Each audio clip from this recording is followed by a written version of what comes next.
All right, guys, so today we're going to start 4.7, and 4.7 is the loanable funds market, okay? So things to think about, right, are interest rates, borrowing, and lending, okay? So remember that there's the real interest rate and then the nominal interest rate. Nominal does not equate for inflation, but real does equate for inflation, okay? And then so if we were to look at assume that the nominal interest rate is 5% and the inflation rate is 2%, what is the real interest rate? So you have to take out the inflation when you're looking at the real value, right? So if the inflation rate is 2% and the nominal interest rate is 5%, then your real interest rate is going to be 3%, right? So what will happen to the nominal interest rate if the inflation rate increases to 4%? So taking that into consideration, right? We had the nominal interest rate at 5, and then we took out the inflation, the 2%. So then we get the real interest rate is 3%. And then let's say that inflation rate increases to 4%. You're going to see a likely increase of 7% in the interest rate, okay? The point of all this is, right, is that borrower and lenders focus on real interest rates since it represents the real rate of return, right? So you're looking at the real value as opposed to the nominal value. So anytime we're looking at interest rates, you're going to focus more so on the real interest rate, okay? Now in the loanable funds market, if the real interest rate is 50%, is that good or is that bad? Well, it depends, right? Now that's going to depend on one of two things, right? It's bad if you're borrowing the money, right? So if you're going in to get a car loan, right? A lot of you guys are school loans, right? And the interest rate is 50%, well, that's bad, right? But if you're the one making the loan and you're getting that 50% in return, well, then that's good, right? So interest rates, when we look at them, they're obviously going to be beneficial for one party and not as beneficial for the other party, okay? So the loanable fund market shows the supply and demand of loans, right? And shows the equilibrium of interest rates. So the loanable funds market is a super easy graph, and we've already seen this graph like 100 times in this class. So I'm going to go over a few things and then I'll draw it out for you guys so that you guys can see it. So the demand curve is going to have an inverse relationship between interest rates and the quantity of loans. So look at that. That means on the vertical axis, you're going to have the real interest rates.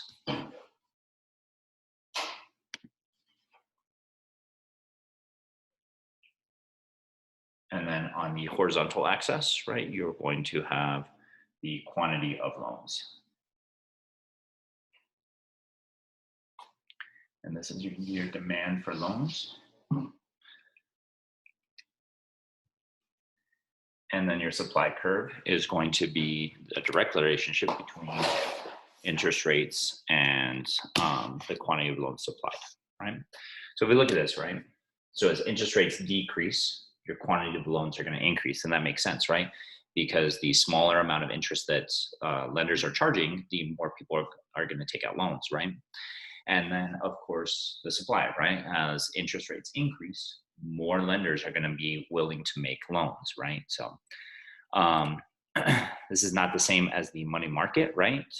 The supply of money here is not vertical, right? Remember that the money supply curve or the money market curve has the horizontal line, and then the demand for money on the demand curve is downward sloping for the demand of money, okay?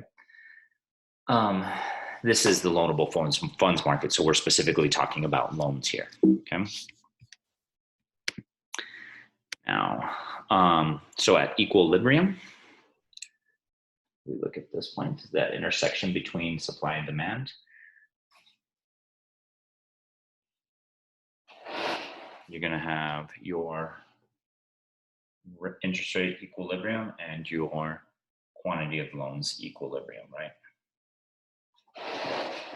You guys can see that right there, okay? Now, so look at this. This is going to be the lenders /savers. And this is going to be the borrowers and the investors. Now, the demand curve, of course, is the borrowers and investors. Okay. All right. So, just a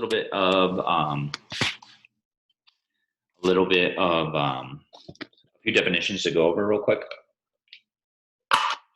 So, saving is what makes lending possible. How does that make it possible? Well, we talked about earlier in the unit that the fractional banking, right? Part of your money goes into the reserves or into the required reserves.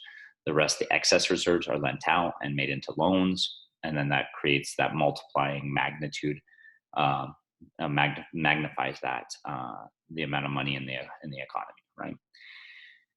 And so the supply of the loanable funds market is the amount of money that is saved, right? So that's all the excess reserves, okay? So private saving is the amount of that households save instead of consume, right? And then public saving is the amount that the government saves instead of spends, okay? So when the government taxes you, right, the money that they don't use, right, in government jobs or in defense spending or public education spending, then that would be public saving, right? And then national savings would be the public savings plus the private savings together, right? So a change in public or private savings will shift the supply curve of the loanable funds market. So one of the shifters would just be a change in public or private spending, okay? So right now, a lot of people might be, because of the fear of what's going to happen in the future, they might be holding on or hoarding their dollars. And that's going to change. So more people are saving, right? And I'm not saying, I don't know if that's the case. I'm just assuming that that's the case, right? Just from my personal experience, like I'm not out there spending a lot of money because I don't know what's going to happen in the future. So I'm saving now just in case, right? And so that's going to have an effect, right, of me, one person, right? It's not going to have that big of an effect on the national savings account. But if everybody's doing that, then it'll impact or shift the loanable funds market. Now, why is it going to shift the loanable funds market? Well, it's going to make more funds available for people to borrow, right? Like I'm taking that stimulus package I'm putting in the savings account, and now Wells Fargo, my bank, they have more in excess reserves. And so now they're able to make loans so they can lower their interest rate because there's more supply of money at that bank, right? Or they could be more, like now they can take more risk on their loans because they have more money, right? So they can lower interest rates. Now, so let's think about this. So if the government decides that they're going to increase deficit spending, right, which was what the government just did, right? The government decided they were going to increase deficit spending. So they're going to spend more that they have in savings, and they're going to use more on the future, like borrow on the future. Then that means that there's not going to be as much in the national savings account. There's not as much in the national savings account. Then are banks going to be able to make more loans or less loans? Well, less loans, right? So since they're able to make less loans because there's not as much in the savings accounts, then that curve gets pushed to the left, right? And you'll see a leftward curve shift, right? Let's do this instead. And you can see that right here, right? So deficit spending and increase in deficit spending would shift the curve to be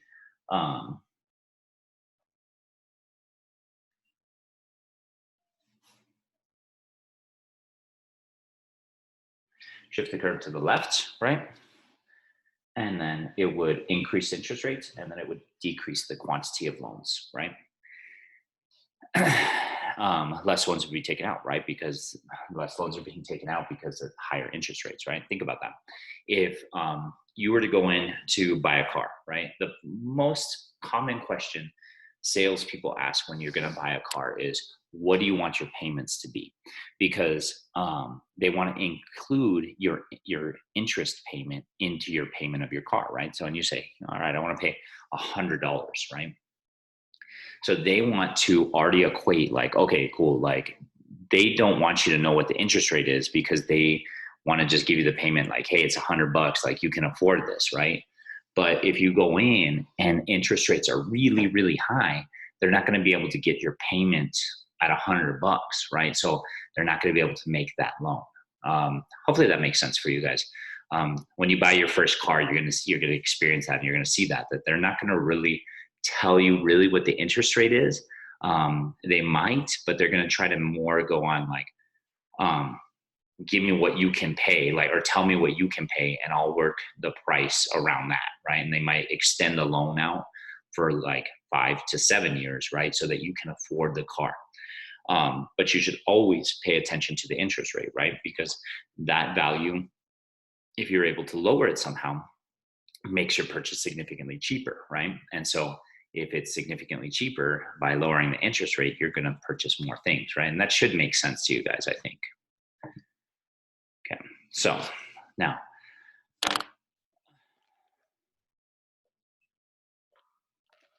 there's a few more definitions that we need to go over, right? And so there's foreigners also lend. So the supply of money, loanable funds also depends on the amount of money that enters and leaves the country, right? So we take loans out from China, right? Big businesses we loan money to other countries, right? And through banks and stuff like that. So how that works is you have capital inflow and capital outflow, right? So capital, of course, inflow is money that's coming in from other countries, right? Capital outflow is money that's going to be going out, right? From countries or from our country, right? So if we're looking at the United States, of course, right? So like money coming from the United States and we're lending it to Mexican or to the country of Mexico, right? We're lending it to Mexican investors. They want to build some stuff down there in Mexico, right? Some plants, and they take a loan out from the United States. Well, that's outflow from the United States going to Mexico, which would be inflow to Mexico. And then if you're looking at it from the Mexican perspective, right? And so that would be referred to as net capital inflow, which is your last thing that we're looking at here is your net capital inflow, which is, of course, your outflow, your inflow minus your outflow, right? Because you want to know, do you have a positive or a negative net capital inflow, okay? So a change in net capital inflow will shift the loanable supply of the loanable funds, right? So this is another shifter, right? So our first shifter is a change in public or private spending, or a change in national spending, right? The next shifter is a change in the net capital inflow will be the second shifter, right? So, and so an increase in inflow, right, of course, is going to shift the curve to the right. A decrease in inflow, right, will shift it to the left, okay? Capital outflow, an increase in capital outflow would make the curve shift to the left, and then of course less outflow would shift it to the right. Okay, and that hopefully that makes sense, because just think of how much money we have left in our account or in the banks here in the United States. The more money that we have here in the United States, the more loans that we're able to take out, the more supply of cash we have here to take out loans. Okay. Now, another shifter is the effects of borrowing that will shift the demand of the loanable curve. So now we're looking at the demand curve, so investing in demand.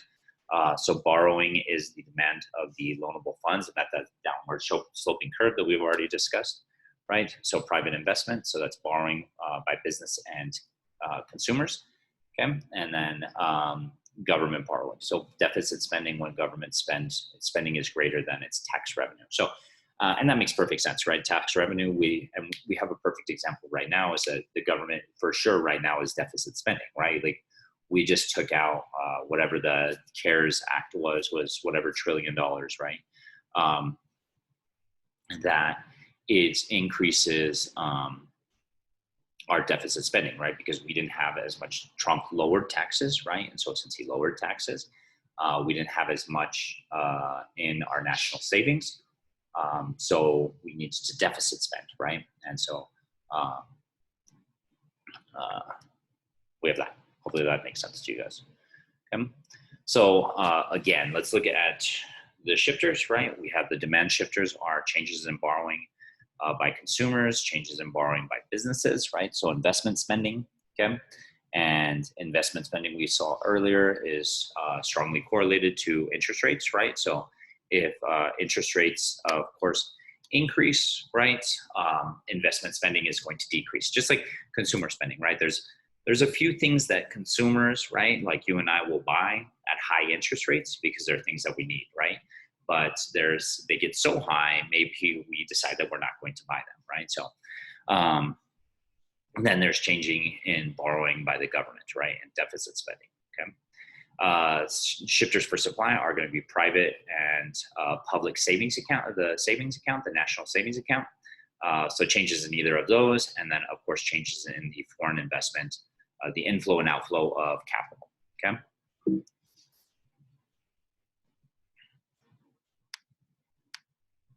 Okay, so here we're going to look at an example.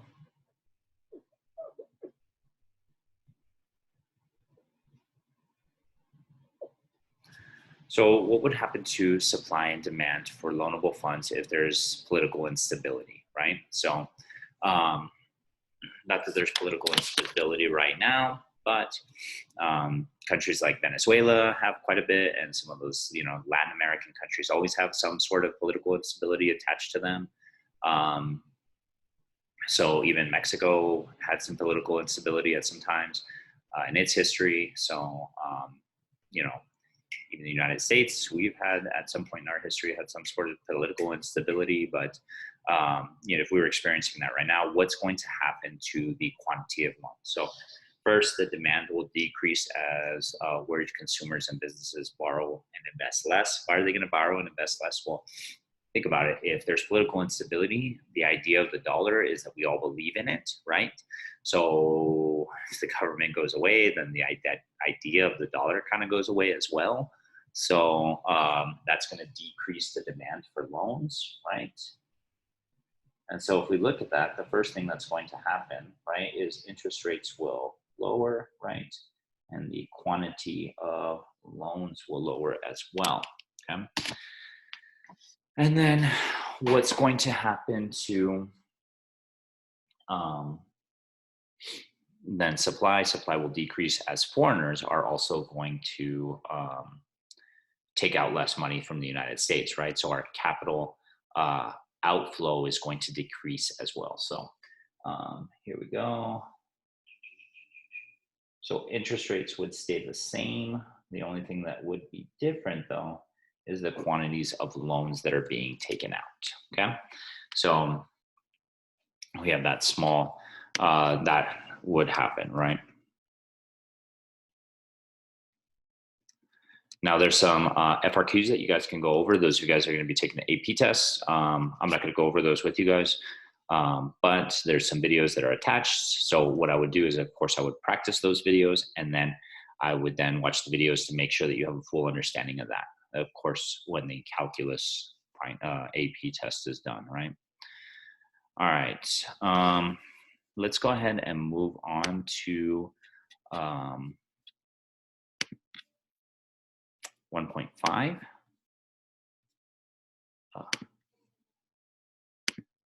So we're going to go over Unit 5.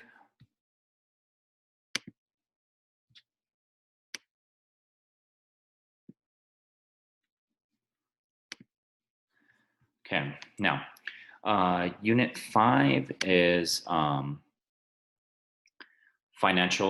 fiscal and monetary policy together, right?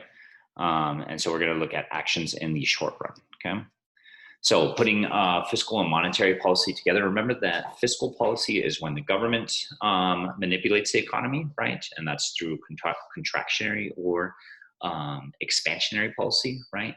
And what is that? That's, remember, when we're on the business cycle, when we're in the peak, we're contracting, right? We're going to slow down the economy. When we're in the trough, we're going to expand the economy or get us moving. And that's through government spending or taxes. Then there's monetary policy. Monetary policy is through the Federal Reserve. That is through, they can buy or sell bonds, they can lower the discount rate, or they can lower the reserve requirement or increase those two things as well, right? So now, putting the two things together. So economic policies don't exist in a vacuum. Policymakers need to work together to achieve economic goals.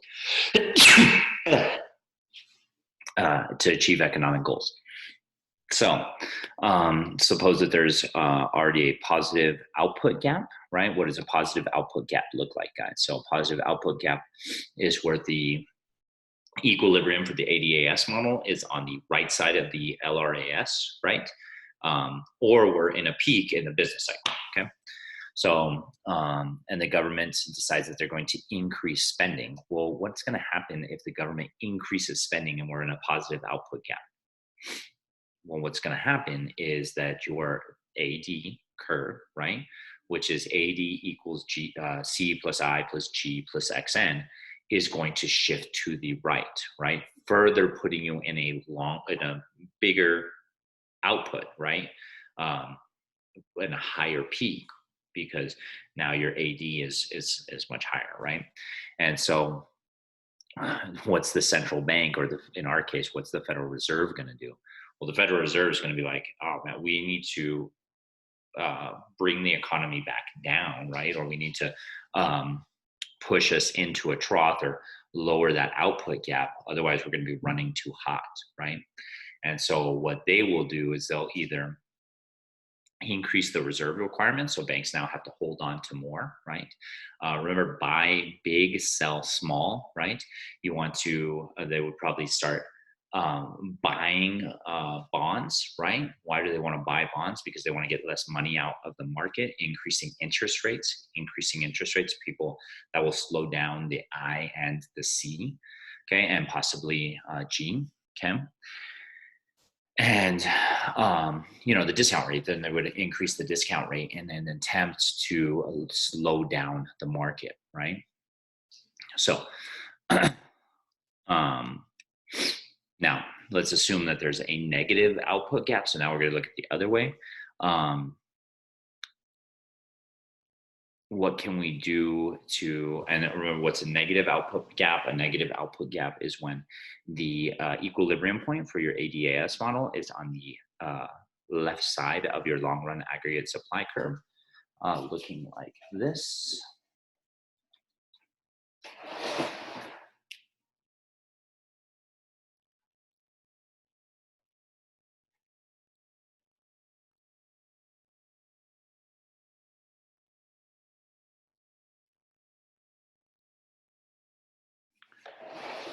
So that's a negative output gap. So what are things that we could do in the short run to close this gap, right? Well, you can increase government spending, right? You can increase the money supply. You can decrease interest rates. So if you increase the money supply, that's going to decrease interest rates. By decreasing interest rates, you're going to increase business loans, right? By increasing business loans, price levels will increase, right? So you get a shift of your AD curve, right? And your real output will then increase because your output was right here.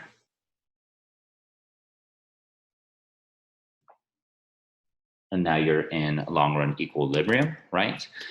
Your unemployment rate is going to decrease. Why is it going to decrease? Because now you're at your long run. Remember that when you're at your LRAS, it's assuming that you're at full employment, okay?